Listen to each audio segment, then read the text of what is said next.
রাদিয়াল্লাহু তাআলা আনহা বিবাহ করেছিলেন হযরত আলী রাদিয়াল্লাহু তাআলা আনহুকে।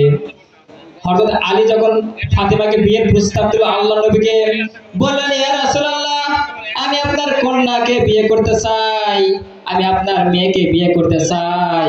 তখন আল্লাহ রাসূল সাল্লাল্লাহু আলাইহি ওয়াসাল্লাম আলীকে বললেন, তোমার কি আছে, তুমি আমার মেয়েকে বিয়ে করতে চাও? তখন বলল, আমার একটি বর্ম আছে। কি আছে বলেন তো? বর্ম, তরবারির মতো বর্ম। তখন আল্লাহ রাসূল সাল্লাল্লাহু আলাইহি ওয়াসাল্লাম আলীর মুরব্বিদেরকে ডাক দিয়ে নিয়ে এসে ফাতিমার সঙ্গে বিয়ে দিলেন।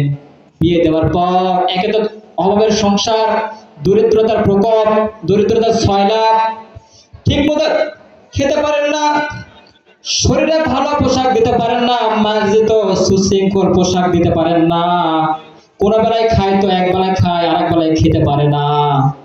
হযরত আলী রাদিয়াল্লাহু তাআলা আনহু ফাতিমাকে বিয়ে করার পর একদিন বিশ্বনবী সাল্লাল্লাহু আলাইহি ওয়াসাল্লামের মেয়ে জাতা, ছিলেন জাতা? জাতা আছে না? জাতা আটা দলে, আটা। আল্লাহর রাসূলের মেয়ে জাতাতে আটা দলতেন, গম দলতেন, জব দলতেন।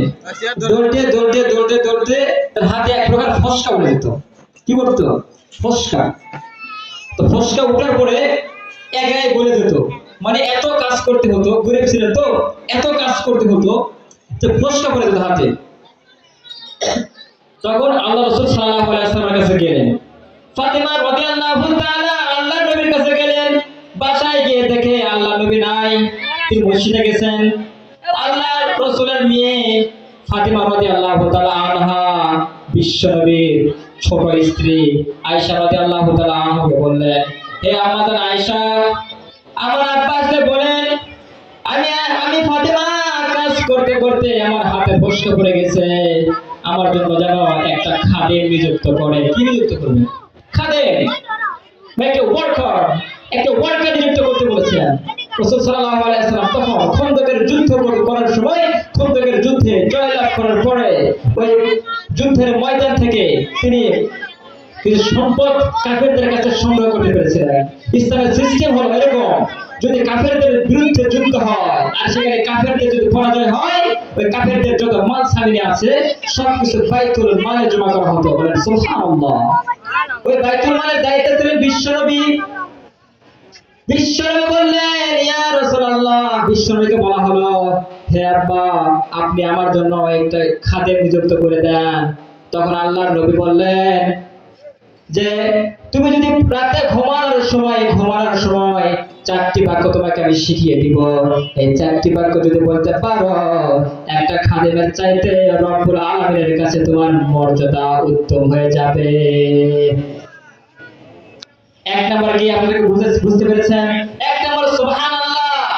যদি কেউ ঘুমাতে যাওয়ার সময় 33 বার সুবহানাল্লাহ বলে, 33 বার আলহামদুলিল্লাহ বলতে পারে, আর 36 বার আল্লাহু আকবার বলে, একটা খাদেমের চাইতে রব্বে কারীমের কাছে ওই বান্দার মর্যাদা বহুগুণ বাড়িয়ে দেন কে? আল্লাহ। ইনশাআল্লাহ আমল করবেন তো? এখানে তো আমরা আসছি আমল শেখার জন্য, শুধুমাত্র যে ওয়াজ শুনবো, বয়ান শুনবো, বক্তা কত সুন্দর, কত সুশৃঙ্খল, কত সুমধুর সুমিষ্ট ভাষায় কথা বলে, আমরা কিন্তু এর জন্য আসি না। আমরা এখানে এসেছি ওয়াকালু সামি'না, আমরা এখানে শুনবো, ওয়াতা'না, শুধু শুনেই ক্ষান্ত হব না, বরং শোনার পরে মানবো। আর এটাই হলো ঈমানের বৈশিষ্ট্য, ঠিক কিনা? ঠিক। এই জন্য আমরা শুধুমাত্র শুনে ক্ষান্ত হব না, আমরা মানবো, আমরা জানবো, এই জানার পরে মানবো। জানা আর মানার মধ্যে আল্লাহ সুবহানাহু ওয়া তাআলা বরকত রেখেছেন।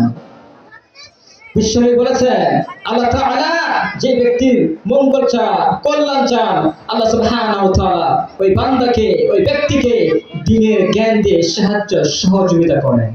তার মানে আল্লাহ সুবহানাহু ওয়া তাআলা এখানে আপনাকে এখানে নিয়ে আসছেন, মানে আল্লাহ তাআলা আপনার প্রতি খুশি, আপনার প্রতি কি সন্তুষ্ট। যার কারণে আরো অনেকে দেখা যাচ্ছে যে আপনার জিনিসের দোকানে, আপনার বাজারে আছে, ওখানে যখন গেলাম তখন একটা ছেলে একটা মেয়ে আদারের মধ্যে বসে মানে গল্প করতেছে। তো আরেকটা ছেলে ওখানে ডাক দিয়ে বলা হয়, তুই এখানে কি করিস? বলতেছে, আমার বান্ধবী লাগে। কি লাগে? বান্ধবী লাগে। তার মানে বর্তমান সমাজের ছেলেমেয়েরা এমন হয়ে গেছে, বান্ধবীদের সঙ্গে রাতের গহীনে আদারে বাস সারে গেলে এটা বৈধ মনে করে তারা। এদের বাবা মাকে এটা তো আমরা বুঝি না। মাহফিলে আসে, মাহফিলে এসে মেয়েদেরকে নিয়ে বাস চলে যায়। এরা যদি বৈধ হয় তাহলে মাহফিল শোনার কোনো সার্থকতা আছে বলেন? এই জন্য আমরা এখানে আসছি যে শুনবো, জানবো, শিখবো এবং তদনুযায়ী আমল করবো। তো আজকে আমার আলোচনার বিষয় ছিল the Holi Quran, the Holi Quran, the modern science and ঈমান।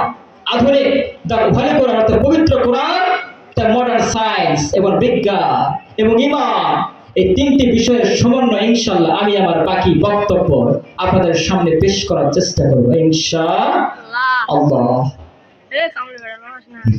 দেখবেন আমাদের সমাজে এক শ্রেণীর মানুষ আছে এরকম, যে তারা বলে যে মানুষ নাকি আসছে বানর থেকে। ওই থেকে মানুষ নাকি আসছে বানর থেকে। আচ্ছা বলেন তো, আপনাকে কেউ যদি বলে আপনি বানর থেকে আসছে, এটাকে মেনে নেবে? আমরা কই থেকে আসি বলে? আদম আলাইহিস সালাম থেকে। কিন্তু বর্তমান পাঠ্যক্রমে, বর্তমান পাঠ্য পুস্তকে, বর্তমান বইয়ে, ক্লাস 6, 7, 8, 9, 10 এর বইয়ে তারা এই থিওরি মতবাদ তারা চালিয়ে দিচ্ছে। এই থিওরি তারা প্রকাশ করে দিচ্ছে, ফাঁস করে দিচ্ছে, যাদের সামনে তারা এটা উপস্থাপন করতে চাচ্ছে যে মানুষ আসলে বানর থেকে আসে না। মানুষ আসছে নাকি, মানুষ নাকি আদম আলাইহিস সালাম থেকে আসে না, মানুষ আসছে নাকি বানর থেকে। নাউজুবিল্লাহ বললেন না? নাউজুবিল্লাহ বলেন। অথচ আল্লাহ পাক বলেন খালাকাল ইনসানা মিন সালসালিন কাল ফাখর ওয়া খালাকাল জান্না মিন মারিজিম মিন নার ফাবিআইয়ি আলাই রাব্বিকুমা তুকাদ্দিবান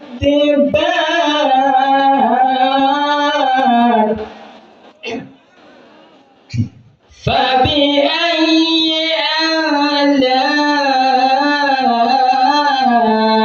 ربكما تكذبان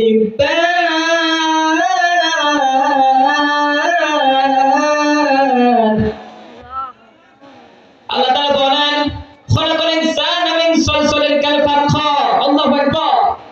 আমি মানুষকে সৃষ্টি করেছি পুরা মাটির মতো ঠনঠনে আওয়াজযুক্ত শব্দযুক্ত মাটি থেকে।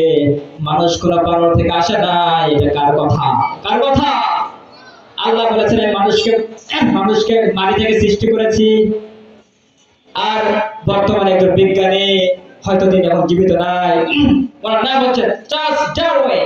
ডারউইন একটা থিওরি দিয়েছে যে মানুষ নাকি আসছে বানর থেকে। মানুষের আদি প্রজাতি নাকি মানুষ সৃষ্টির প্রথম দিকে নাকি মানুষ বানর ছিল।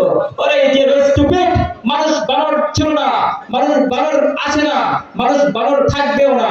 তোমার মতো কিন্তু মানুষ বানরের মতো চরিত্র ধারণ করে, যার কারণে তোমাদের চিন্তা চেতনার মধ্যে মানুষ বানর থেকে আসছে এই ফিকির তোমাদের মধ্যে ঢুকে গেছে। তোমরা মানুষ আসলে বানর থেকে আসে নাই, তোমরা প্রকৃতপক্ষে তোমরাই বানর। কথা বলে ঠিক কিনা?